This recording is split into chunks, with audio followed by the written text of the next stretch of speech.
Hello hi students, आपका AMR live class IT channel पे आप सब फ्रेंड्स का स्वागत है। आज हम देखेंगे अपना लेक्चर नंबर 3। इसमें हम देखने वाले फ्रेंड्स जितने भी आपके मोस्ट इम्पोर्टेंट जितने भी प्रैक्टिकल्स होते हैं हम उन प्रैक्टिकल्स को कर रहे हैं। जैसे आपने देखा एनवीएस का स्किल टेस्ट होने वाला है, बार्क का स्किल टेस्ट हो गया और आईजीसीआर का स्किल टेस्ट आने वाला है। ओके, जैसे आपका रिजल्ट आएगा तो आपको पता चलेगा कि जो रिटन टेस्ट के जो क्वालिफाई होंगे और उनके बाद में जो प्रैक्टिकल के लिए जो क्वालिफाई होंगे उनका स्किल टेस्ट होगा। ओके, तो ये आपको सब कुछ पता है। मैं एग्जाम कैसे होता है, स्किल टेस्ट कब लगता है, ये आपको बेसिक जानकारी आपको सबको पता है। तो हमने अब तक जितने भी प्रैक्टिकल से रिलेटेड जितने भी मैंने आपको बातें बताई और मैंने एक वीडियो अपलोड किया है, उसमें आपने देखा कि 30 टॉप मोस्ट इंपोर्टेंट क्वेश्चंस जो प्रैक्टिकल में हर बार रिपीट होते हैं वो वीडियो मैंने अपलोड कर दिया है। मैं क्लास 0 से मैंने स्टार्ट किया था, वो वीडियो पहले डालना था लेकिन मैंने 2 वीडियो अपलोड करने के बाद में उसको डाला, तो मैंने उसको सीरीज में रखा है 0 नंबर पे। ओके, 0 नंबर की सीरीज दी है और टॉप 30 मोस्ट इंपोर्टेंट प्रैक्टिकल के नाम से वो थंबनेल भी आपने देखा होगा। ओके, तो वो वीडियो जाके जरूर देखें, क्योंकि जब आपका एनवीएस का अगर स्किल टेस्ट आ रहा है तो आपको ये पता होना चाहिए कि कौन कौन से हमें प्रैक्टिकल करके जाने हैं। अब आपको जैसे मान लीजिए आप सभी प्रैक्टिकल से अगर करके जाओगे तो आपके पास अगर इतना टाइम नहीं है तो आप वो जो जितने भी प्रैक्टिकल मैंने लिखवा रखे हैं, नोट करवाएं, वो 30 प्रैक्टिकल आप जरूर करके जाए, कहीं से भी करें। मैं ये नहीं कहता कि अपने ही इसी यूट्यूब चैनल से आप ये सब कुछ करें। ओके, कहीं से भी करो लेकिन आप अपने एग्जाम से पहले तैयारी जरूर करके जाए। ओके, वो प्रैक्टिकल्स मेरा बताने का पर्पज यही था क्योंकि वो प्रैक्टिकल मैं यहाँ पे तो करवाऊंगा ही, आपको सोल्व करवाने वाला हूँ और आप आपके आसपास की जो भी आईटीआई कॉलेज है आप वहां पे जाए, उन प्रैक्टिकल्स की प्रैक्टिस जरूर करें। जो आपको प्रैक्टिस करनी है उससे पहले मैं यहाँ पे आपको बेसिक जानकारी उससे रिलेटेड जितने इंपॉर्टेंट फैक्ट्स होते हैं वो मैं आपको यहाँ पे बोर्ड पे लिखवा दूंगा, समझा दूंगा, और जो भी आपको प्रैक्टिस करनी है वो आपको खुद से करनी है। ओके, तो आप आईटीआई कॉलेज में कॉन्टेक्ट जरूर करें, 1-2 घंटे के लिए आप आईटीआई कॉलेज में जरूर जाए। अगर आपका एनवीएस का स्किल टेस्ट लेट होने वाला है तो आप अभी से बेसिक जानकारी ले लीजिए। जैसे मान लीजिए मल्टीमीटर के बारे में अगर आपको नहीं पता है तो मल्टीमीटर की जानकारी ले लीजिए। एम्पियर मीटर को हम कैसे लगाते हैं, एम्पियर मीटर की जो रीडिंग जो हम नोट करते हैं वो कैसे करते हैं। वोल्ट मीटर के बारे में आपको बेसिक जानकारी पता होनी चाहिए, क्योंकि फ्रेंड्स वहां पे मैंने देखा है जब मेरा स्किल टेस्ट हुआ था वहां पे वोल्ट मीटर एम्पियर मीटर अलग अलग रेंज के देते हैं, मल्टी रेंज के देते हैं। ओके, अब आपको ये नहीं पता होता कि मेरे को कितनी वोल्टेज मापनी होती है और उसमें कितनी मेजरमेंट के अकॉर्डिंग हमें क्या मतलब उसको स्केल को पढ़ना होता है। ओके, कई स्टूडेंट वहां पे फंस जाते हैं। जैसे मान लीजिए मैं 2 फेज की वोल्टेज मापनी है तो वहां से 0 से 600 वोल्टेज का स्केल वाला यूज करेंगे या 440 वाला या 450 वाला जो वोल्टेज रीडिंग हमें दी हुई होती है उसके अकॉर्डिंग हमें वोल्ट मीटर का यूज करना होता है। अब जैसे मान लीजिए आपको ज्यादा से ज्यादा मैं मल्टी रेंज के अंदर क्या होता है, जैसे मान लीजिए मैं 0 से 240 वोल्ट का भी मापना होता है, 0 से 340 या 440 और 0 से 650 वोल्टेज तक का, जैसे ये मान लीजिए आपको ये वोल्ट मीटर दे देगा। अब उसके अंदर आपको मैं रीड करना आना चाहिए कि हमें कितनी वोल्टेज मेजर करनी है। अब उसमें मैं या तो अलग अलग स्केल दे देगा या एक स्केल दे देगा। अब उसमें आपको ये पता होना चाहिए कि हमें जो जितनी वोल्टेज लेनी है, जैसे मान लीजिए 440 वोल्टेज आपको मेजरमेंट करनी है तो आप 450 ना लेकर के आप 650 वाला वोल्टेज वाला वो सिलेक्ट करेंगे। ओके, तो उसमें जो कॉमन टर्मिनल होगा उस पे और 640 वोल्ट वाला जो टर्मिनल होगा उस पे आपको सप्लाई मैं वहां पे लगा कर आपको चेक करना होता है। ओके, तो हम ये आगे बेसिक जानकारी जितनी भी है मैं आपको बताता रहूंगा। और अभी तक आपने अपने AMR live class IT YouTube channel को सब्सक्राइब नहीं किया तो चैनल को सब्सक्राइब जरूर करें और अपने दोस्तों के साथ शेयर जरूर करें। ओके, और अपने वीडियो को लाइक जरूर किया कीजिए फ्रेंड्स, क्योंकि कई स्टूडेंट ऐसे होते हैं जो अपने आप को ये समझते हैं कि नहीं यार मैं अगर इस वीडियो को अगर शेयर कर दूंगा तो कंपटीशन ज्यादा बढ़ जाएगा। तो फ्रेंड्स ऐसा कुछ नहीं होता, अगर आपकी तैयारी बेटर है तो आप सिलेक्शन जरूर लोगे। ये ना सोचे कि नई वीडियो को शेयर करने से बहुत सारे स्टूडेंट्स पढ़ लेंगे तो वो भी अपना स्किल टेस्ट अच्छा कर पाएंगे। तो आप ये सोच के चलिए कि अगर वो अच्छा करेंगे तो मैं उनसे बेटर करूंगा। ओके, तो वीडियो को शेयर जरूर करें और लाइक भी करें। आज हम देखने वाले अपना जीएनए की वायरिंग। अब जीएनए की वायरिंग भी हम उसको बोल सकते हैं, एक लैंप को 2 जगह से कंट्रोल करना भी हम उसको बोलते हैं। ओके, अब उसमें क्या होता है ये बेसिक जानकारी के लिए मैं बता दूं, और इंटरव्यू में उससे रिलेटेड कितने क्वेश्चंस पूछे जाते हैं वो भी हम देखने वाले हैं। जैसे मान लीजिए मैं आपके लिए लेके आया हूँ 2 वे स्विच, ये कहीं पे रखा हुआ था फ्रेंड्स, वो लेके आया हूँ। ओके, ये क्या है 2 वे स्विच, इसमें क्या क्या होता है हमें ये भी पता होना चाहिए। ओके, और ये एक मैं आपके लिए लैंप का जो होल्डर होता है ये भी हम देखने वाले हैं। इसके बारे में बेसिक जानकारी आपसे क्या क्या पूछ सकता है, जो इसके कॉन्टेक्टर किसके बने हुए होते हैं, जो इसकी ये बॉडी है क्या मतलब ये जो किसका बना हुआ होता है। ओके, ये हम बेसिक जानकारी हम देखने वाले हैं। ओके, तो आइए हम देखते हैं जीने की वायरिंग, स्टार्ट करते हैं।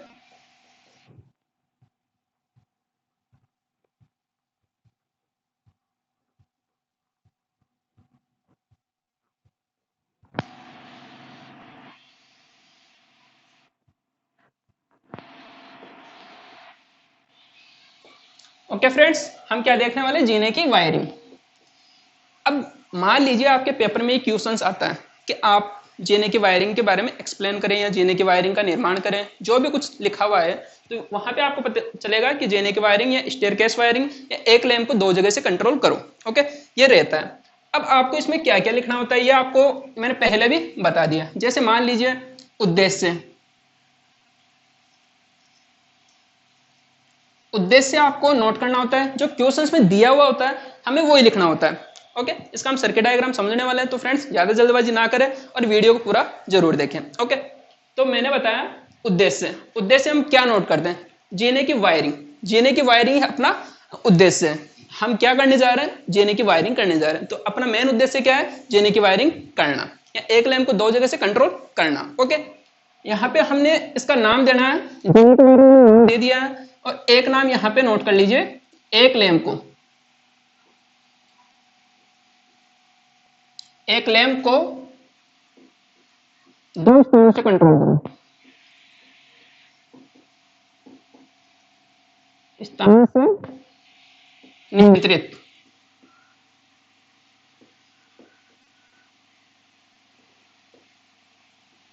नियंत्रित या नियंत्रण जो भी है।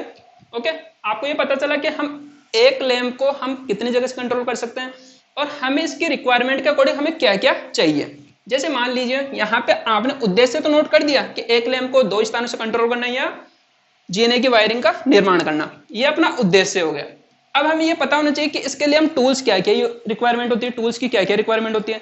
जैसे मान लीजिए यहाँ पे ये है, अब इस होल्डर के अंदर अगर अपने को वायर कसना होगा तो उसके लिए हमें क्या चाहिए, पेचकस चाहिए। उसको हम क्या नाम देंगे, फ्लैट स्क्रू ड्राइवर, जो भी आपको नाम पता है वहां पे पेचकस कंपलसरी लिखना होता है। ओके, तो यहाँ पे जो कंपलसरी जो टूल्स होते हैं वो आपको रिक्वायर्ड के अकॉर्डिंग आपको लिखने चाहिए। और हर मोस्ट जो भी प्रैक्टिकल होगा उसमें कॉम्बिनेशन प्लायर, पेचकस या फेस टेस्टर, ये कॉमन टूल्स होते हैं, ये आप किसी भी प्रैक्टिकल में आप लिख सकते हो। ओके, तो मैंने बताया यहाँ पे आवश्यक टूल, आवश्यक टूल। ओके, जिसको भी नहीं पता उनको ये बेसिक जानकारी भी पता चल जाएगी, क्योंकि वहां पे जब हम प्रैक्टिकल में कैसे हमें लिखना होता है। ओके, अगर आपकी राइटिंग मेरे से ज्यादा अच्छी है तो और भी बेटर है, अगर मेरे से ज्यादा खराब है तो आप अपने राइटिंग में भी सुधार जरूर करें। ओके, यहाँ पे देखिए आवश्यक टूल, टूल में हमें क्या क्या चाहिए, कॉम्बिनेशन प्लायर चाहिए, उसको हम प्लायर भी बोलते हैं। अब प्लायर अगर आपको ये पता है कि प्लायर की हमें उसकी लंबाई कितनी होती है, मैं 10 से 15 सेंटीमीटर वाले यूज करते हैं, 15 से 20 सेंटीमीटर वाला, जो भी हम कंपलसरी होता है ये 20 सेंटीमीटर वाला अपने पास इलेक्ट्रिशियन के पास होना चाहिए। ओके, प्लायर हो गया। आपको यह भी पता होना चाहिए कि पेचकस भी हमें लिखना होता है, पेचकस, फेस टेस्टर,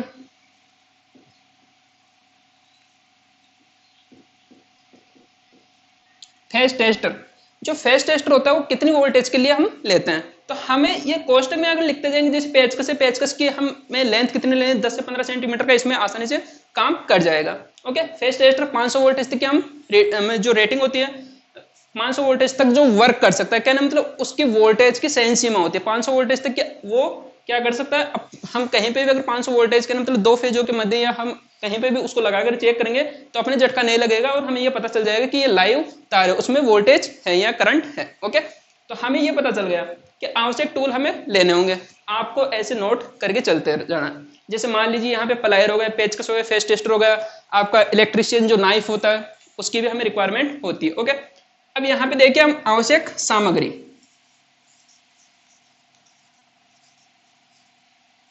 आवश्यक सामग्री, आवश्यक सामग्री में हम क्या क्या ले सकते हैं?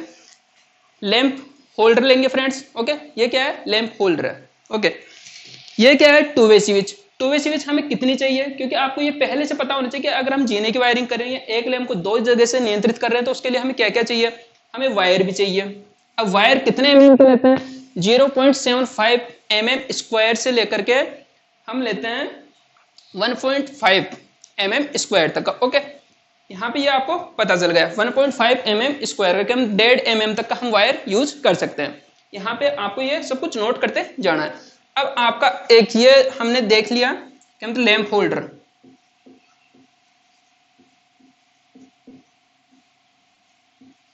लैंप होल्डर हो गया। Two way switch. Okay, two way switch कितने नोच चाहिए हमें? 2 नोच चाहिए। टू वे स्विच हो गया।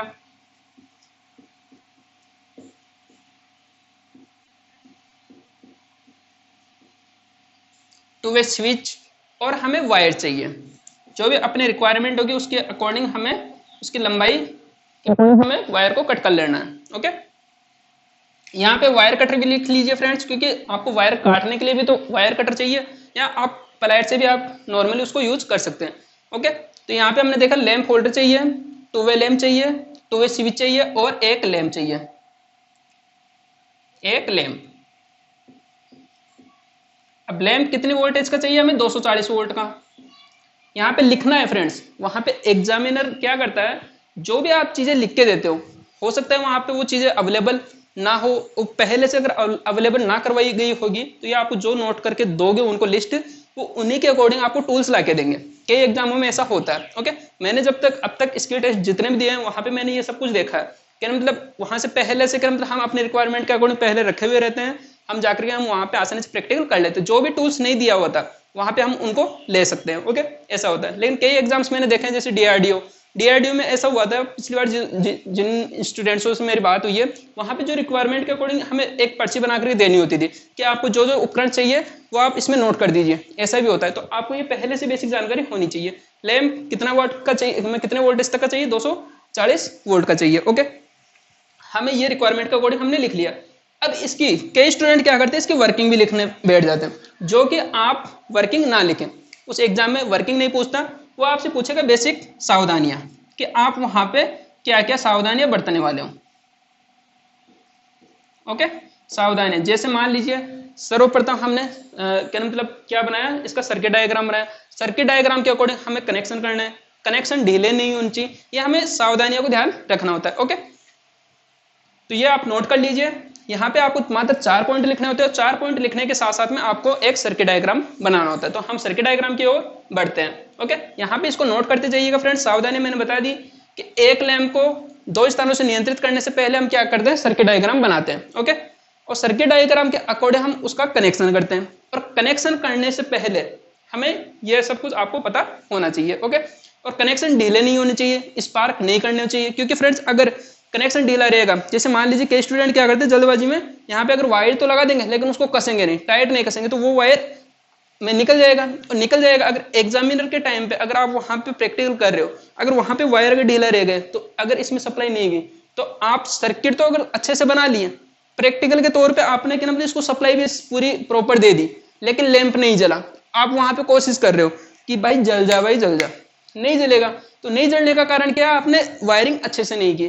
तो कनेक्शन अगर ढीले रहेंगे तो यहाँ पे स्पार्किंग भी हो सकती है, वायर आसानी से निकल भी सकता है, और जब आप वहां पे प्रैक्टिकल में फेल भी आसानी से हो सकते हो। तो ये बेसिक जानकारी फ्रेंड्स, वहां पे आपको ध्यान रखना होता है कि जो एग्जामिनर होता है वो आपका यही सब कुछ चेक करने वाला होता है।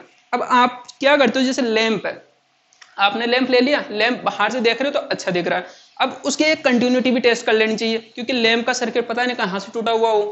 ओके, तो ये बेसिक जानकारी होती है, क्योंकि एग्जामिनर वहां से तुरंत क्वेश्चन करने वाला है, जो क्वेश्चन करने वाला है वो मैं आपको बताने वाला हूँ। ओके, तो आगे चलते हैं, यहाँ पे इसका सर्किट डायग्राम समझते हैं।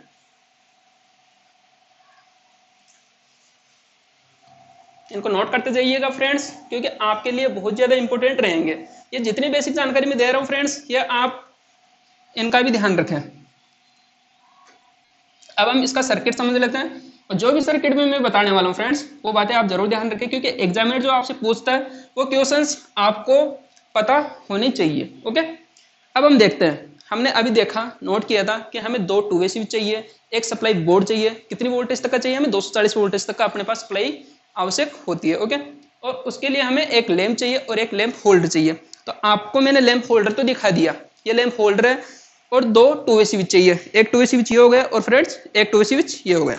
ओके, अब ये जो 2 वे स्विच जो मैं ये दिखा रखा हूँ फ्रेंड्स, ये मैं आपके लिए दिखाने के लिए लेके आया हूँ। यहाँ पे हम प्रैक्टिकल वैसे मैं आपको समझा दूंगा। जो भी इनमें कॉन्टेक्टर होते हैं उनके बारे में आपको बेसिक जानकारी देने वाला हूँ। सर्किट डायग्राम से जो भी हम करेंगे ये आपको प्रैक्टिकली आपको आईटीआई कॉलेज में या आप अपने घर पे अगर इनका मैं ये अवेलेबल करवा सकते हो कहीं से भी ला करके, तो आप अपने खुद से प्रैक्टिकल जरूर करें। ओके, यहाँ पे मैं आपको समझाने वाला हूँ। ओके, देखिए फ्रेंड्स, आपको क्या क्या चाहिए तो आपने देख लिया।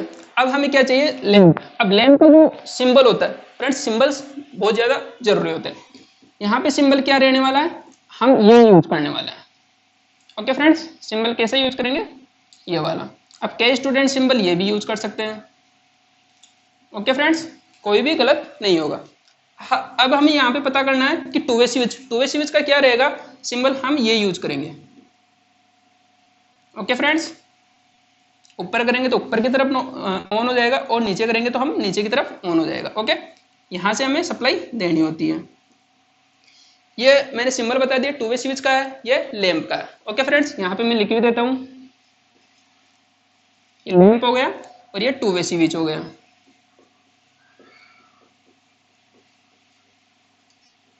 कई स्टूडेंट देखेंगे सर आपने इतना बेसिक क्यों बताया? क्योंकि फ्रेंड्स कई स्टूडेंट ऐसे होते हैं जो आईटीआई करते हैं लेकिन आईटीआई कॉलेज में जाकर के नहीं करते। वो थियोरेटिकल तो पढ़ लेते हैं लेकिन आईटीआई वो अच्छे से नहीं करने की वजह से उनको ये बेसिक जानकारी नहीं पता होती। ओके, तो हम देखते हैं,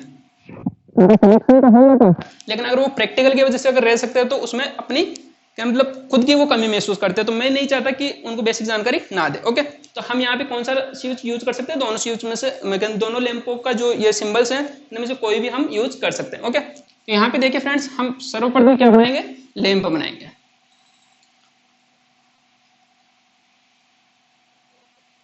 ओके फ्रेंड्स, ये क्या है? अपना लैंप है। अब लैंप क्या करेगा? ये लैंप है, ये एलईडी लैंप है फ्रेंड्स। ओके, ये लैंप है। इसका ये जो लैंप होल्डर है इसमें मैंने क्या लगा दिया? लैंप लगा दिया। ओके फ्रेंड्स, ये मैंने लैंप लगा दिया, और लैंप के जो 2 टर्मिनल है, इसके जो दो टर्मिनल रहेंगे लैंप लगने के बाद में, जो 2 टर्मिनल रहेंगे, यहाँ से एक वायर इधर दे दिया, एक वायर इधर की तरफ दे दिया। ये देखिए, एक वायर इधर आ गया और एक वायर इस तरफ आ गया। ओके, यहाँ से आपको समझ में आ रहा है। ओके, अब हम क्या करने वाले हैं? लैंप का जो एक वायर है, यहाँ से हम देखिए, यहाँ पे हम सप्लाई दे रहे हैं। सप्लाई के फेज और जो न्यूट्रल रहते हैं फ्रेंड्स, ये हमने ले लिया। यहाँ पे हम क्या करने वाले? न्यूट्रल, और यहाँ पे हम फेज। ओके, अगर हमें एमसीबी भी लगानी है, प्रोटेक्शन हमें देनी भी चाहिए फ्रेंड्स। ओके, आपने देखा होगा आजकल तो अपने जो सप्लाई जो घरों में जो स्विच बोर्ड यूज करते हैं वहां पे भी हमें फ्यूज लगाने के लिए मिलता है। ओके, जो फ्यूज पहले से लगा हुआ रहता है। ओके, तो हम यहाँ पे क्या यूज करने वाले? आईसीडीपी स्विच बोल सकते हो या एमसीबी। हम एमसीबी अगर प्रॉपर तरीके से यूज करेंगे तो वो अपने लिए सबसे ज्यादा बेटर रहेगी। ओके, तो हमें एग्जामिनर को ये बताना है कि हमें इसके बारे में नॉलेज है। आपको ये भी पूछ सकता है कि अगर आप यहाँ पे सिंबल्स बनाते हो, यहाँ से सर्किट डायग्राम अगर आप अच्छे से बना देते हो, तो आपको ये भी पूछ सकता है कि जो एमसीबी आप यूज कर रहे हो तो ये कितने एम्पियर तक की आप यूज कर रहे हो। तो हमें ये पता होना चाहिए फ्रेंड्स। मैं 0 एम्पियर से भी हम स्टार्ट कर सकते हैं, या 3 एम्पियर से लेकर के हम 63 एम्पियर तक के हम यूज करते हैं एमसीबी। ओके, अब एमसीबी की रेटिंग सब जगह अलग अलग दी हुई होती है। तो हमें अगर ये लैंप है, अब कितनी वोल्टेज का है, कितनी पावर का है, इसमें बहने वाले करंट का मान कितना है, तो 0 से हम 5 एम्पियर तक का भी हम एमसीबी जो अगर बना हुआ होगा तो हम वो भी यूज कर सकते हैं। एग्जामिनर आपसे पूछ सकता है कम से कम हम कितने रेंज तक का हम यूज कर सकते हैं, तो आपको ये पता होना चाहिए। हमें बेसिक जानकारी के लिए पता है कि 63 एम्पियर तक के हम एमसीबी यूज करते हैं। ओके, यहां से आपको ये पता चल गया हम क्या लगा रखे? ये एमसीबी लगा रखे हैं। अब आपको क्या करना है? यहां से न्यूट्रल उठाना है, और न्यूट्रल किसको दे देना है? एक जो लैंप है इसके एक वायर को सीधा डायरेक्ट दे देना। क्या मतलब एक टर्मिनल पे सीधा वायर को दे देना। मैंने यहां से सीधा दे दिया। ओके, यहां से न्यूट्रल देखो, न्यूट्रल जैसे आप यहां से सप्लाई एमसीबी को ऑन करोगे तो यहां से न्यूट्रल सीधा इसको मिल जाएगा। अब आपको यहां से देखना है कि जैसे आप इसको ऑन करोगे तो ये ऑन होते ही यहां से सीधा डायरेक्ट इसके पास फेज नहीं जाएगा, क्योंकि हम यहाँ पे क्या लगाने वाले? 2 वे स्विच लगाना है। ओके, यहाँ पे देखिए फ्रेंड्स, ये टू वे स्विच हमने लगा दिया। अब यहाँ से सप्लाई कहाँ पे जाने वाले है, इसके मध्य पॉइंट पे। ये टू वे स्विच है friends, okay two way switch है। यहाँ पे देखिए 1 2 3 तीन टर्मिनल है। अब तीन टर्मिनल ये देखिए जो बीच वाला टर्मिनल है ये कॉमन रहता है। अगर हम इसको सप्लाई देंगे, जैसे मैं इसको नीचे दबाऊंगा तो नीचे से इसको सप्लाई मिल जाएगी, जैसे मैं इसको ऊपर दबाऊंगा तो ऊपर से इसके पास सप्लाई चली जाएगी। ओके, तो यहाँ से आपको ये पूछा जा सकता है कि बीच वाला जो टर्मिनल है वो कौन सा होता है, आपको ये पूछा जा सकता है। तो आपको ये पता रहना चाहिए कि बीच वाला टर्मिनल कॉमन रहता है। क्या अगर हम नीचे कर रहे हैं तो नीचे से भी सप्लाई जाएगी और ऊपर कर रहे हैं तो ऊपर वाले से भी सप्लाई जाएगी। क्योंकि जैसे मान लीजिए यहाँ पे देखिए मैं इसको क्या करूंगा, बीच वाले टर्मिनल को फेज दे दूंगा। ओके, अब जैसे मैंने इसको ऊपर की तरफ किया तो ऊपर किया तो ऊपर की तरफ सप्लाई जाएगी, यहाँ पे सप्लाई नहीं जाएगी। ओके, तो हम अगला टू वे स्विच भी बना लेते हैं। ओके फ्रेंड्स, ये अपना अगला टू वे स्विच भी बन गया।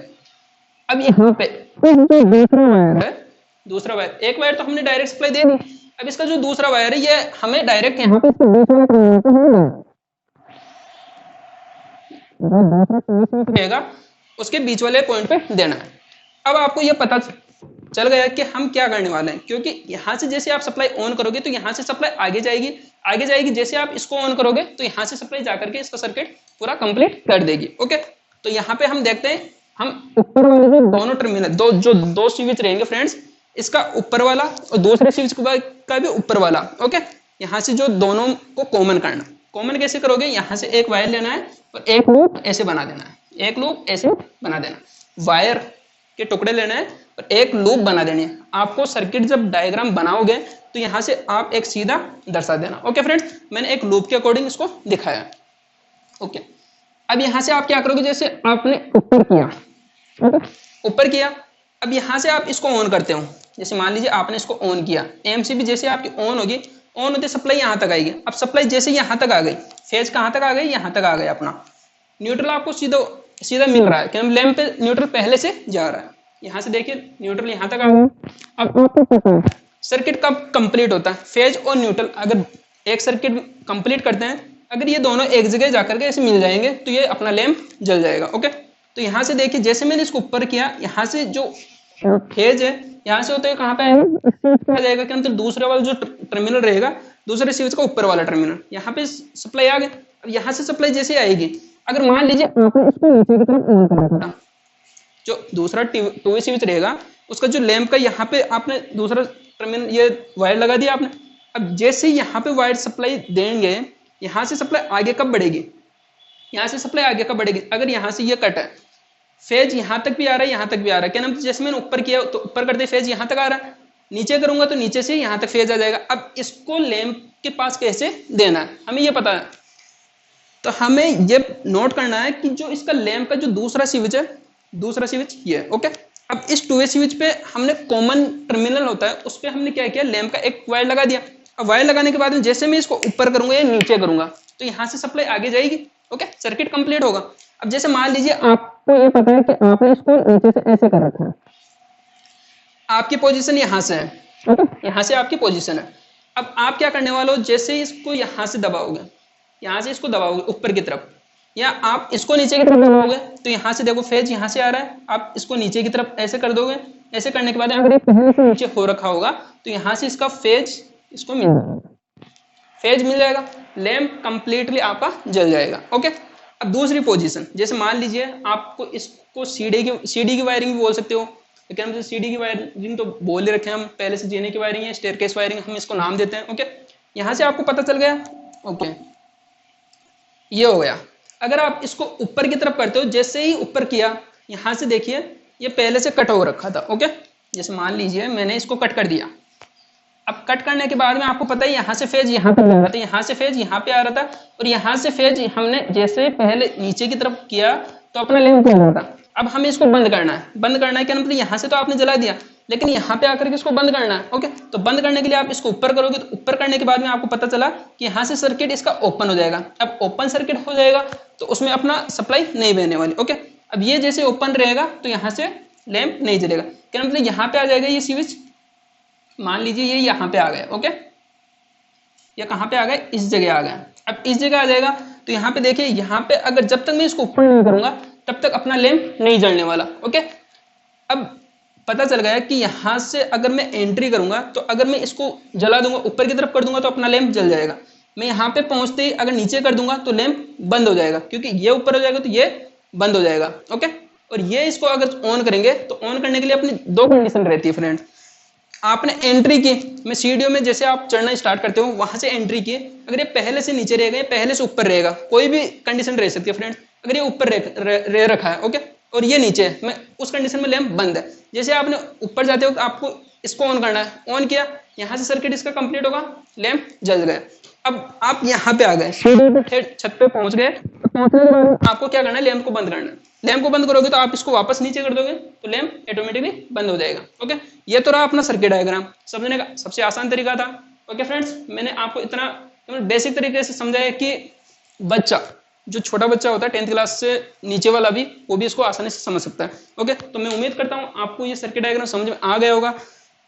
कनेक्शन कैसे करना है ये भी मैंने आपको बता दिया। 2 वे स्विच यहाँ पे भी लेना है, 2 वे स्विच यहाँ पे भी लेना है। इसके जो दोनों टर्मिनल ऊपर और नीचे वाले मिडल पॉइंट रहेगा उसको तो सीधा फेज देना है, और दूसरे स्विच का जो मिडल पॉइंट रहेगा उसको लैंप का जो एक टर्मिनल रहेगा उसका एक वायर यहाँ पे ज्वाइंट करना है। ओके, कॉमन वायर में आप लगाओगे तो यहाँ से आपका ये बन जाएगा। ओके, आप इसको यहाँ से ऐसे भी समझ सकते हो। ओके, कंफ्यूजन हो रहा हो तो हम ऐसे भी ले सकते हैं, जैसे मान लीजिए बिल्कुल सीधी तरफ है। ये अपना 2 वे स्विच ऐसे बना हुआ है, इसका बीच में यहाँ पे लगता है और इसका भी बीच में यहाँ पे कनेक्ट होगा। ओके, आप इसको ऊपर की तरफ ऑन करोगे तो यहाँ से सप्लाई यहाँ पे जाने के लिए आपको एक वायर चाहिए, तो वो वायर आप यहाँ से ऐसे लगा दीजिए। अब नीचे करोगे तो नीचे से आगे बढ़ाने के लिए आप क्या करोगे, एक वायर ऐसे कनेक्ट करोगे। ओके, अगर आपको इसको जलाना है, जैसे यहाँ से आपने ऑन किया, ऑन करके यहाँ पे सप्लाई आगे बढ़ने के लिए आप क्या करोगे, इस स्विच को ऊपर की तरफ ऑन करोगे तो ऑन करते आपका लैंप जल जाएगा। ओके, मैंने बेसिक तरीके से आपको ये समझा दिया कैसे क्या आपको करना है, या आपको समझ में आ गया होगा। ओके, तो मैं उम्मीद करता हूँ कि यह आपको बेसिक जानकारी जितनी भी है मैंने बताई है ये आपको अच्छी लगी होगी। तो आप अपने AMR live class ITI YouTube channel से जुड़ के जो कॉलेज नहीं गया वो भी अच्छे से इसको पढ़ करके समझ सकता है और प्रैक्टिकल खुद से कर सकता है। बेसिक जानकारी जितनी भी दी है ये आपको नोट करके रखना है। ओके, हम कॉलेज ITI जो भी कॉलेज है उनमें अगर हम पढ़ाते हैं तो ऐसे हमें उनको बोर्ड पे एक्सप्लेन करना होता है, और एक्सप्लेन करने के बाद में हम क्या करते हैं, उनको प्रैक्टिकल जो लैब होती है उसमें लेके जाते हैं, और लेके जाने के बाद में हम वहां पे ऐसे ही प्रैक्टिकल करवाते हैं। ओके, तो यहाँ आपको बेसिक जानकारी आपको पता चल गई। अगर हम ये सब कुछ वहां पे भी लैब में भी जाकर के, कई स्टूडेंट्स ऐसे रहते हैं जो नहीं कर पाते तो उनको वहां पे और अच्छे से समझाया जाता है। तो मैं उम्मीद करता हूँ आपको समझ में आ गया होगा। एक वीडियो को 2 बार देखिए, 3 बार देखिए अगर नहीं समझ में आता है तो। ओके, कुछ एक पॉइंट्स और रह गए, वो हम जो एक लैंप को 3 जगह से जब हम कंट्रोल करना सीखेंगे, इंटरमीडिएट स्विच का हम यूज करना सीखेंगे, वहां पे मैं बेसिक जानकारी दे दूंगा, क्योंकि उसमें ये पूछा जाता है जैसे आप ये वायर यूज कर रहे हो 0.75 mm² का, अगर आपने वायर यूज किया, ये क्यों किया, किस कारण से किया, ये आपसे पूछा जा सकता है। ओके, तो मैं आपको बताने वाला हूँ जो हम एक लैंप को 3 जगह से कंट्रोल करना सीखेंगे कल। और जितनी भी आपकी वायरिंग है, मैं सुरंग वायरिंग, टनल वायरिंग, जो गोदाम वायरिंग हो गई, हॉस्टल वायरिंग होगी, ये हम एक एक वीडियो में करते रहेंगे। ओके, तो मिलते हैं हम अपने नेक्स्ट वीडियो में। और नेक्स्ट क्लासेस जितनी भी होने वाली है आपके लिए बहुत ज्यादा इंपॉर्टेंट रहने वाली, तो आप अपने AMR live class ITI YouTube channel को लाइक करें, सब्सक्राइब करें और चैनल को ज्यादा से ज्यादा शेयर करें।